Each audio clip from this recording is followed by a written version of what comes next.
Hello, Stahlka family. Thanks for joining us and watching the video. As you all know, I've been sending out the weekly Stahlka Way emails and kind of been through the 12 characteristics or traits, values, whatever you want to call them, for the Stahlka Way. I thought we would change it up a little bit, start doing some interviews with people to see how they perceive it, how they feel about it. So we've been fortunate enough to have Fraser, which everybody knows. Fraser and I love to banter and go back and forth, so I thought he'd be the perfect guinea pig to get this started off. Fraser, thanks for doing this. As you know, you were in the room when we were building this. You were in the room when we had over 100 traits, characteristics up on the board, as we were determining, as we narrowed it down to the 12 that we felt were what defined us, what we wanted our culture to be. So having said that, why do you feel an organization like us or any organization should have a culture-based environment? Well, thanks for having me. I like the first question there. I think that every organization has a culture. I kind of look at it as there's three cultures: one that's unspoken, unseen, or unknown. Is it the culture that the organization wants? Is that culture going to help them achieve what their goal is or the direction they want to go?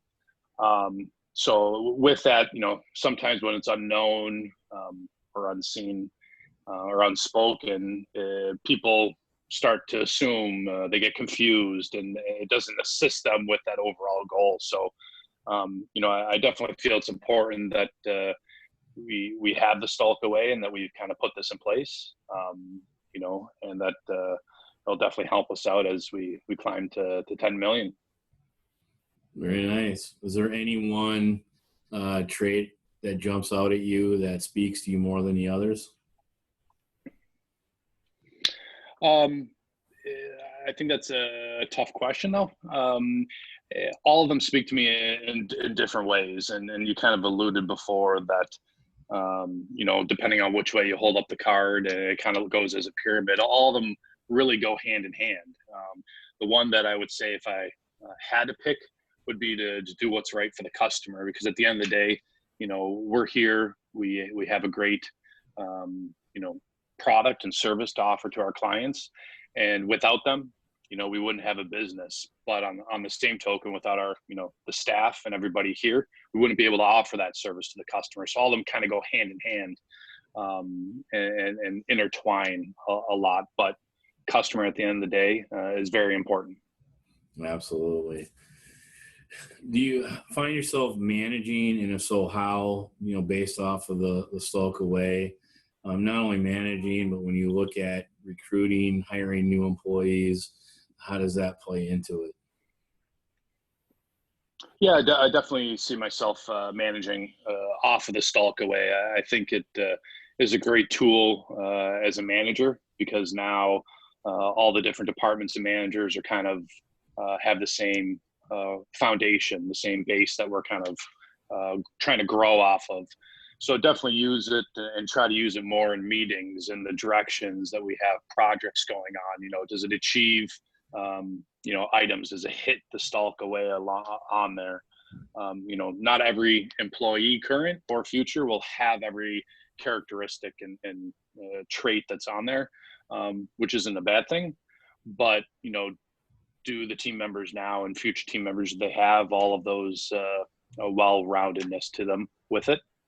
So yeah, it definitely has helped out with managing and thinking differently. Even from a recruiting standpoint, as we talked a little bit about previous meetings, we've used it recently. Mark sent it to a couple of new sales candidates we're looking at, which we're definitely getting very close on one and potentially both of them. But the first things that we asked them about in the interview process was, after reading the Stahlka Way card, kind of what their thoughts were on it. And that's where kind of the pyramid thing came from that we talked about before. The one candidate, took that, always remember we're a family, which is at the bottom, and felt that everything built up from there.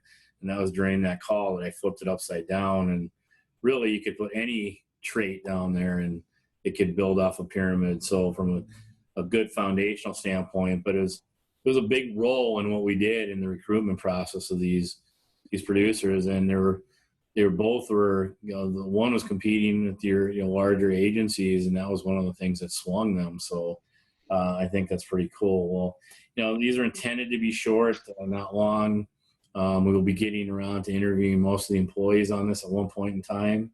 But a few things before we leave, a few fun facts. What's the favorite food for Mr. Fraser? I would probably say mac and cheese. Favorite color? Orange. Favorite movie? I'm sure everyone can guess it. Slapshot. That was a shocker. All right, so to kind of end that all up, then, if you had to choose one thing that you could do in your life, other than the wonderful world of insurance, we could probably guess a little bit what that might be because you do some of it already, but what would that be? Probably it would be reffing in the NHL, but you know, if that wasn't on the table, it probably would be, you know, something within construction, heavy operation machinery. I love, you know, getting out in the dirt and actually getting dirty rather than sitting behind a desk. Very nice. You're talking to a former farm boy, so I can totally relate to that. Well, once again, thanks, Fraser, and look forward to future installments of the Stahlka Way interviews. Have a good day, everybody.